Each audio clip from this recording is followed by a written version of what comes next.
Okay, all right. So this is a new one, episode 12 here. Well, this office hour, so hopefully you are enjoying some of them and or all of them.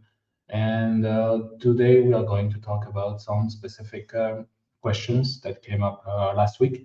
So as you can see, sometimes we are bringing new people on board just to have a flavor on who is who in this ecosystem. So we had people from SECA, we had people from the US, we had people from Germany, with smokeless, and in the US was field therapeutics. So in this series, so we wanted to open the door, and thank you to my friend Lorenzo, who is organizing all of this behind the scenes. So I appreciate it. So my name is Hyder. I'm your host for this series of episodes. I'm the GP at Allegory Capital, and we are an investment firm. Quickly, what we are going to do, we are going to go through some of the offerings if you don't know us already. So we are a VC firm where we want to help the ecosystem by focusing on regulated industries. And what we do is we do that through three different pillars. One is an investment fund that we call the 2K32 Venture Fund. We have an SPV as a service model where actually this is what we do most is we build up bridges to operate between companies, and we do also asset tokenization. So I've been myself in the industry for a few years. Long story short, I've been in the industry, in the pharma industry, to disrupt it from within, and did it also from outside through different consultancy roles. And right now, I'm continuing doing this through that VC play. So let's go about the first question that I got. I'm just looking at my notes on the left, so to make sure I got this right. So we've been approaching, and we've been approached by many people in the last few weeks and months. And I'm sorry for not answering to all of you. It's been a bit hectic at the moment, but basically, a lot of people ask us, how can we work with you? And what is your position by working with external parties, right? So advisors, board members, that kind of thing. So long story short, again, we don't like so much having, I would say, consultants or advisor or board director that are not called that way. So what do I mean with this? I do prefer, if we need a consultant, that we pay a consultant for that. So like this, it's a clear mission. And this is the case for us at Allegory Capital, or this is for the startups we support. If there is a clear need to be paying for something, it's a clear need, right? So we need to achieve something, and it's taking us too much effort to do it ourselves. So it's better to outsource it to some experts, and that's how we prefer to capture that transfer of value. To be simple, it's both better for the valuation anyway of the work, and it's keep things clearer. In some cases, I would say some people will be tempted to become an advisor or an observer for for the startups. I'm starting on the startup side, and on the startup side, it could be tempted they could be tempted to basically have some seniority to just not be misguided. So you see a lot of companies, especially in pharma and digital health, having what we call a board of advisor. And that board of advisor usually either they are themselves early investors or they are themselves interested in the performance, so they can earn some equity if they achieve some consultancy. They are not necessarily a board director, so they are not registered in the company as a board member, but they are somehow incentivized with some equity. So let's focus on that one because it's an interesting conversation here. I see a lot of that, especially in Europe, a lot of that trend to have a lot of people, because if you have a lot of people interested into your venture, somehow you get excited as a founders team so that you're doing something right. And you end up having a lot of people giving you some bites, which takes time and a lot of time because you will have someone telling you something and someone telling you another thing, and you do this ping pong sometimes, and it's not great. So from a governance perspective, those companies are not really structured to be that strong in the governance process. And it's a risk for me, in my opinion, if you don't control, like clearly you say we have a board of advisor, We meet up 4 times a year, or 1 time a year, or two times a year, and we have specific guidance on specific topics for this board. So this is better. But usually the way I see it is there is someone to talk about some cool stuff, someone to talk about strategy, about China, emerging market, blah, blah. So I will keep it simple. If you need to feel reassured or you need some high level expertise, yes, the board of advisors sounds good. You could also then structure it clearly so that roles are clear and expectations are met. And also be clear if someone wants to get out and someone wants to get in. Sometimes we see that some conflicts of interest and it makes just too much noise for the size of the company, right? So that is very different from being an investor. So an early investor could basically just give his opinion to the board in terms of voting for the direction of the company as a as an owner of the company, right? So that sometimes owners or investors would also act, and most probably in startups they will act as this soundboard, right? Because they are believing in the company, they don't want to see the investment go to the toilet. So that is one. I think board directorship and board members that are elected to have a tenure for 2, 3, 4 years in a startup could be interesting if you know you have that size or you want to get that size pretty quickly. I'm saying I have someone in my board that gives me credibility to an institution like a bank or a regulated authority. So let's imagine you're a fintech company and you want to make sure you are governed by people who have the network and seniority to watch out your compliance practices.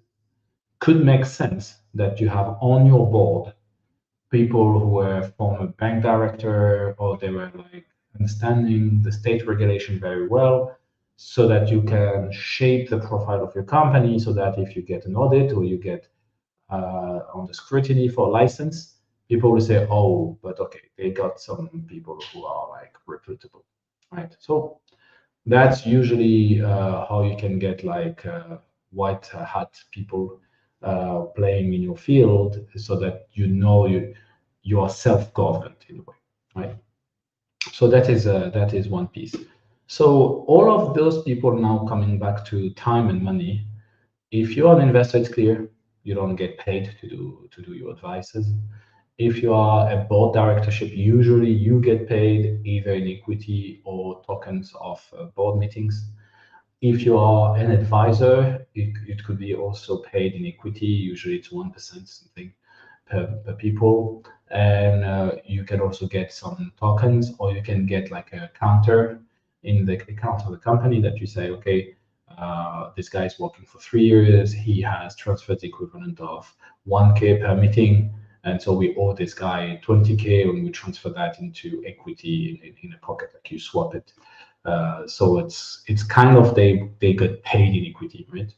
And then you have consultants that are basically getting paid potentially in a hybrid way. So they get some money, but they discounted their efforts so that they get paid in equity. So I don't really like that last model again, because usually the consultant will likely, if he has a choice to work for X amount of money per hour and working for the startup, you will want to maybe test drive a person for a few weeks and then really switch to an employee model, interim CEO model. And by the way, let's talk about interim CEOs and chief commercial officers, CTO roles.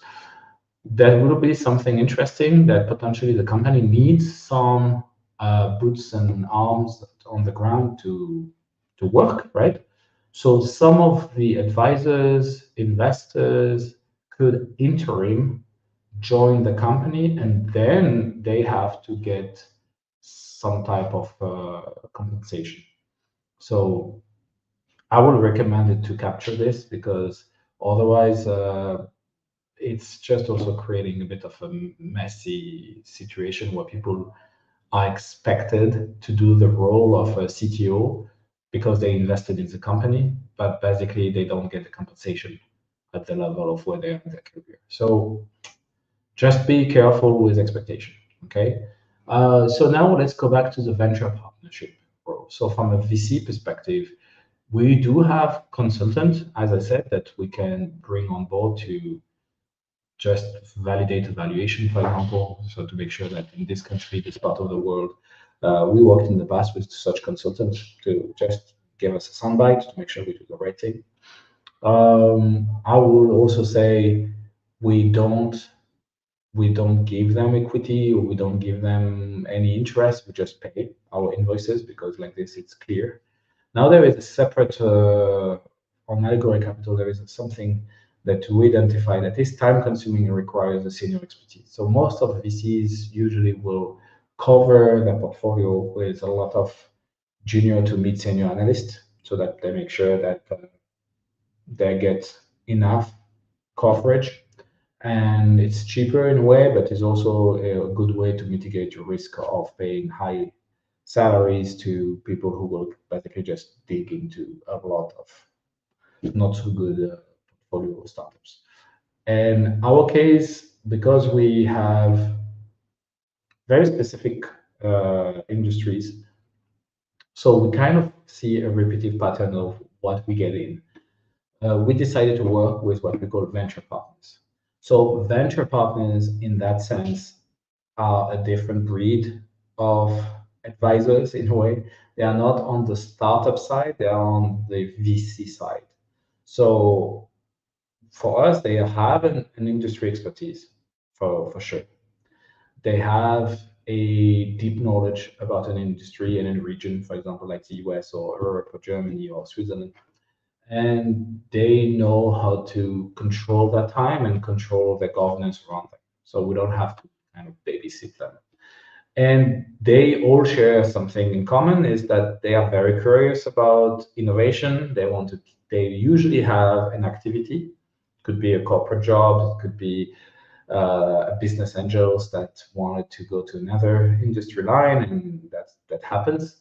And it's usually they will not do this for the money. They will do this to expand the horizon.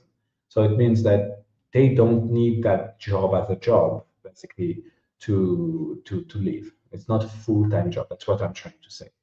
And by doing this, basically, we created a network of venture partners. And those venture partners, some of them could be interested to actually do more than one startup follow-up or two startup follow-up, which for us, and I will come back to what means follow-up and monitoring, they could decide to go up to 5, 6, 7 startups follow-up, which start to become like honestly a full-time job. So, and then we will cover how do we compensate people at that stage. So let's take tier one. It's basically you are part of a network. We exchange, we extend our expertise. We will cross-check, cross-fertilize this expertise, and we ask in exchange just a simple report on the monitoring of the company, the cash that has been invested, and just to make sure that we have eyes on what's going on because we cannot be everywhere. So this modular approach is quite interesting for us because it extends our horizon. We get more blind spotters, and we also get extreme diverse teams, which is interesting. Some of those venture partners who click well with the founding team will actually get potentially, I'm not saying it's always the case, will actually get a proposal to enter a board advisory or to enter as a board director or to invest or to become consultant or sometimes to even become an interim CCO. In that sense, we will, on our side, not block it. We will simply monitor that this has no conflict with some of the other portfolio companies that person was supposed to run, right? So it's almost like we co-build, thanks to our network, the viability of the company. So it's a good thing. we don't see it as a blocker. We see it actually as a good thing, and it could actually lead to that person being engaged in the company. So for us, it's even like we have trust in that person. So it means if it has been so good in that relationship that that person has been acquired by the startup, it's a good thing. We don't see it as a negative side. Okay, so from a vision perspective for us, the more venture partners we have, the more startups we cover, the more area we cover, right? What makes a good venture partner? I would say you need to have 10 to 15 years experience in your field. So I know people will tell me, yeah, but five, we can kind of see a pattern with people being like really hustling for quite a time. The decision patterns, the reflexes are a bit different, and this is what really makes us click well with people who are quite senior in their jobs. So that is one. And we also want people who are self-governed, autonomous, not independent. So we still need to have a chain of command, and we still need to run the show, but we want to have someone who can know when to call us and when not to call us. So that kind of intelligence for optimizing everyone's time. From a compensation perspective, as I said, if you start to handle more than one startup, so it's not just a test, and it's not just like usually we test with one to see if this clicks. But if we see that this is actually going well, we will issue a contract so that we index you on the future carried interest of your venture line. So let's imagine you have within digital health, and we have a diabetes portfolio or mental health portfolio. So for us, the interesting model that we fine-tuned since a couple of years after discussing with a lot of people, uh, we know that some of those venture partners could actually build the fund themselves. They just don't have the time. They don't want to bother. They don't want to have the complexity, the financial complexity, the HR madness, and that kind of thing. So they just want to have the cool part of the job, which is finding the startups, make them grow, and give advice. And we love it because we want to cover the other part, right?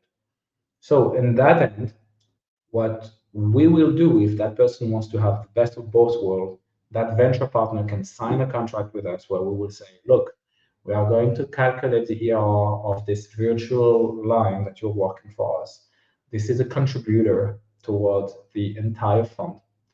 And we will basically have this 20-80% rule. So 20% of our carried interest is going to get realigned with that venture partner.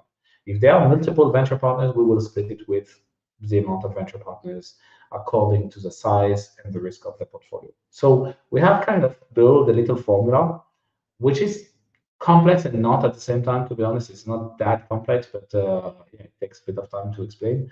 But it's basically it's a fair model. So a venture partner that is super well uh, indexed on our fund and build a dozen of startups across 5 years and contributed to more than 30-40% of our success is going to have a carried interest, right? We are going to keep the management fees to actually pay for the actual employees of the fund and managing the entire workflow and the expenses. But the carried interest is where we feel there is a good alignment with a long-term strategy with those people. And at the end of the day, we can even find new colleagues that wants to really settle. So it's a good way for us to have an army of venture partners that are, I would say, okay to not be attached to one entity, and they can have this freedom of saying, I have my corporate jobs and I have like this presence on this accelerator and that kind of thing. But we would actually also see it as a good gateway to say, hey, we've been working a couple of years. Actually, we need someone who can run totally that new service for us. Can you drive it and potentially enter as a partner? So yeah, so venture partners, a really different model than advisors consultant that directorship type of engagement. I hope I made that simple, yet it's a complicated topic. And we are going to run some hiring campaigns for getting more venture partners in the next few weeks. So hopefully by the end of the year, we get a decent network for adapting to all the great startups we get, which is like crazy. Okay, so moving on. Let's go to another topic because it's something that gets quite quite high in terms of the questions that we see. So how this is structured and what is the role of a GP and what is a classical VC structure and what do we do to make it different, right? So on our side, we work principally our sponsors or investors are usually corporate venture funds. So you might ask yourself, why not family offices? Because simply we started with the network we had, and the network we have is corporate VCs. And usually these are corporate VCs in the US that are interested to enter a market like Europe or Switzerland and to basically acquire talent or basically diversify their investment into new areas. Those investors are called limited partners, right? Because they basically give you an amount of money that they want you to grow, right? So this is usually like we focused on 50 million, but you imagine, like, to keep it simple, you take 50 million, you need to drive to 500 million in a certain size of time, right? In pocket of time that is, for example, 5 to 10 years. Let's put it that way. If you close, so usually you have a fund that vintage to a certain date, and that fund, when it is closed, basically you diversify and you basically close it and you pay you yourself back and you pay your limited partners and you take the difference, which is a carried interest for the period of time that you created that amount of value. So this is not complicated to understand. This is classical. Now, what is different is because we were a new team with nothing, under our belt except our expertise, we started to operate for other VCs. So some of those investors that we have, the reason why they are also investors is because we have a certain expertise in some countries and some markets. And for them, the size of, for example, the ticket, where they were used to work on 50 million valuation type of companies, we were agile and small enough to work on 5 million valuation type of companies. So our size makes it for partnering more than competing, if that makes sense. So imagine that you have a Series B type of company, right? And for us, it would be impossible to enter any conversation in there because we are just too small. But that Series B investor could be interested to build a pre-Series B, like a Series A or post-seed portfolio, so that when we come up with proposal and candidates, they know the candidate that we're going to propose are aligned with their thesis. So it's kind of a trust build effect, right? And to start the dance, we started with SPVs. So an SPV is a little vehicle to put different people around the same startups, and we bring our expertise to just plug the dots basically together. Okay. So, and myself, I'm basically taking the risk on my shoulder to identify the startups that could potentially become those next unicorns or targets for bigger funds. So I'm kind of in the middle of the ecosystem in a way, because I see the innovation and the ecosystems coming to maturity, and I see the investors looking to build that portfolio, and basically we build it for them, like in a nice package. Okay, so normally that management company that you see here and that link is where you will see, for example, the venture partner working on those blue lines. Basically, there will be here, and a due diligence team, a financial team, a team that is going to basically orchestrate the financial activity around the transfer of funds will be here. So when we have percentage for management fees, that is basically this company that is going to manage that portfolio. Okay. Okay, so let's go to another topic that comes a lot, and they say, why building a VC when it is the worst time ever to build a VC where you can build a venture studio? And yeah, venture studio are so much better because it's lightweight, it's easy, you have skin in the game because you work. And I will give you my cup of tea on this. And I was actually having some friends from Zurich where we talked actually about that not so long ago, about venture studios. I have nothing against venture studio. I think it's a good product for certain companies and in certain situations.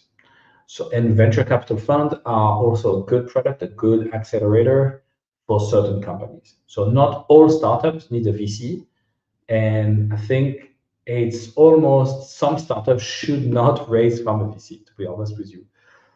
So the reality is that you need to identify tools for your needs. And sometimes the companies that comes to a door, they want money.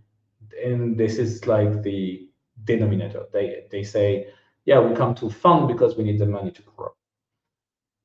So the real question is, you need actually a growth driver.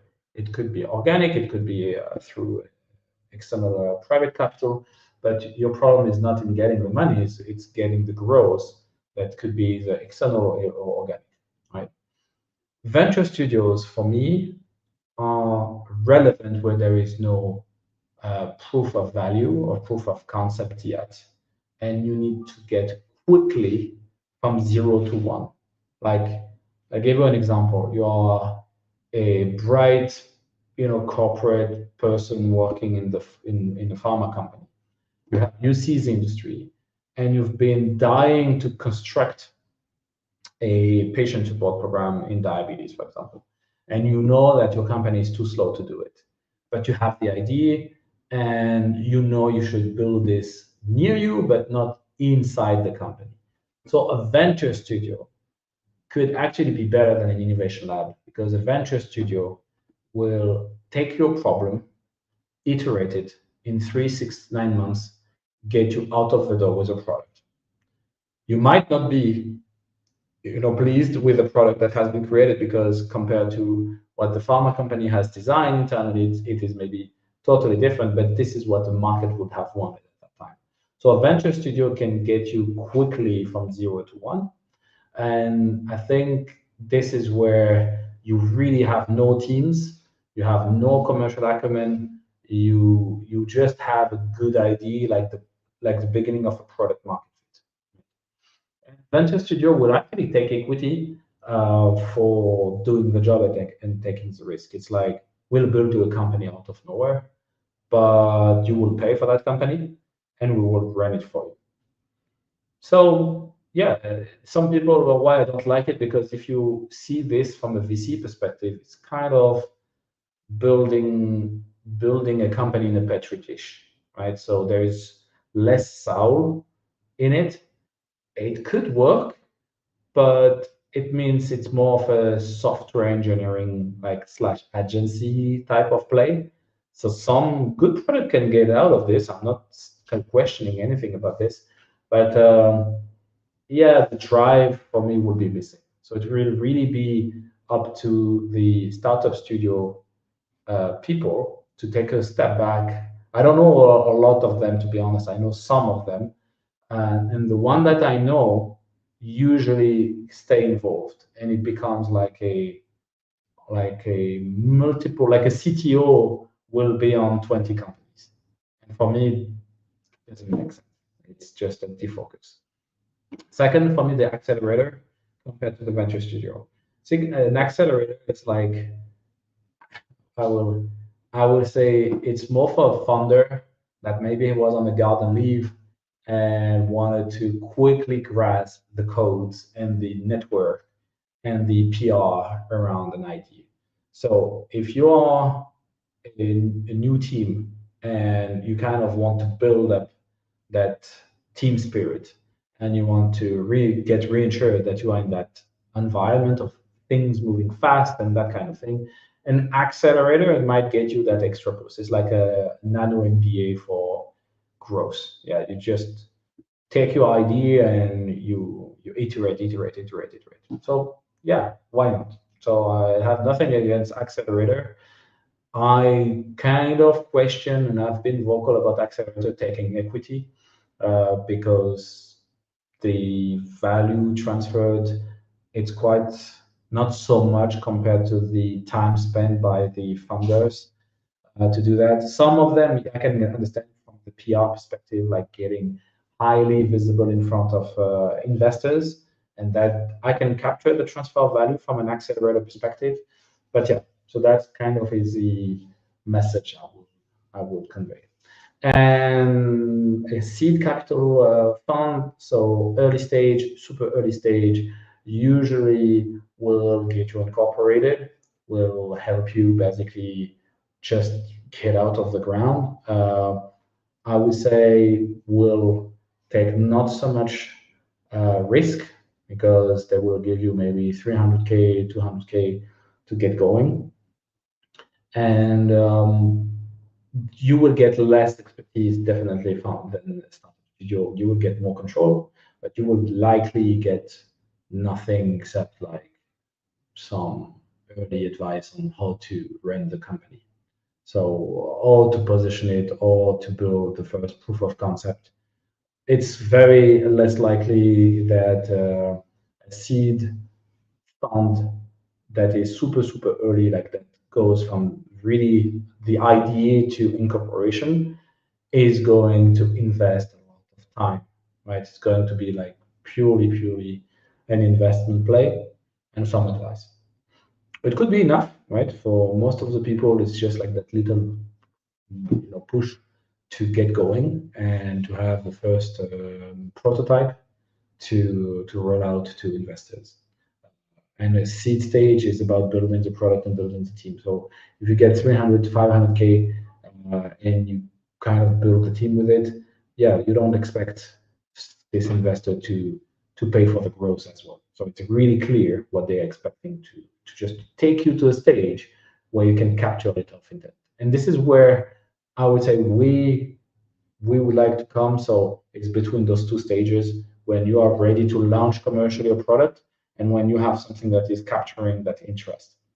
So that's why we position ourselves from seed to Series A. We will not be calling ourselves a seed stage investors. It's not true. It's very difficult for us to identify target potential. It's just we don't have the network of investors to do that. Our craft is more commercial, definitely. Okay, so let's go to a last question. Let me just check. Yeah, so what is the amount of equity normally we do take when we do invest in a firm? So what is accepted, as you can see in this slide, when you are between seed to Series A, 10 to 30%, usually it's 20% if you are driving 20-25 if you are driving the round. If you are like less, let's put it that way, less involved, like you are more following, so usually you will get a bit less risk, so your percentage, you will less likely negotiate that part. But usually we also think that when we take that much equity, we also calculate immediately the yield for the next step. So when you enter at the pre-money valuation at seed or Series A, you all immediately think, okay, what will be the next round? And if I succeed, where will I land with the evaluation? So this is where you can see clearly in the portfolio the contributor for your performance of the fund. Okay. Adventure Studio and an accelerator, I don't have so much financial background for checking how they do. I worked with some. I would say it's much risky to say, give me $500,000 and we will take 90% of the company, but you could end up basically having 90% of something that has no commercial value. And that's usually a big risk, right? Because if you're a venture studio and you build something with grants, with a sponsor company, but at the end of the day, there is no juice. The company is kind of on standing, right? So there is no push. This is for me where likely the valuation of the company is going to get hurt. And that's why venture studio need to be connected to growth. If this is purely creating an asset for like a product, you are an R&D company. If a venture studio has the background or the knowledge to take you to the market, I think it's a better value proposition. And I think for them as well, it's a better value proposition. Accelerator for me, very, even if you take non-dilutive equity, I mean those kind of equity model where they're not so heavy, they don't have voting rights, that kind of thing. So usually this is what I see in non-voting rights memberships. Yeah, so it's a volume play. So you're going to say we'll take equity everywhere, and one of the company will blow up. Or you might say this is what venture capital are doing, but it's a more risk management portfolio approach. So accelerator, yeah, I don't know. I prefer to take the cash, to be honest. I prefer to say we are going to do that much activities. We are going to cost a sponsor this much per year to run. Be my guest, right? And that's how we will run it. So yeah, so I hope I think that was it for this week. So I hope this is useful. Let me know if this is maybe more question to you moving on. If so, please shoot some question inside the so you have not seen that one. I was basically, this was a slide I was talking about before. So if you have questions about this type of topics, and sometimes it could be technical, like I'm happy to give you my cup of tea here on what do we think, what do I like, what do we believe as a team here, and maybe we're wrong, right? So be free to tell us maybe we're on the wrong route, and we will be happy to capture your feedback as well. We are learning on the way as well, by always continuously testing and checking if the strategy is right. So yeah, on that note, thank you so much for your attention. This was Hyder and Allegory Capital from our office hour, episode 12. See you still this summer. We are going to keep up running those series during the summer. So maybe we'll have one week where we are likely not going to be here, but we will continue having that rendezvous. It has been fruitful for us, fruitful for you, it seems, because we have some nice engagement thanks to this. So see you on the next episode. Thank you, guys.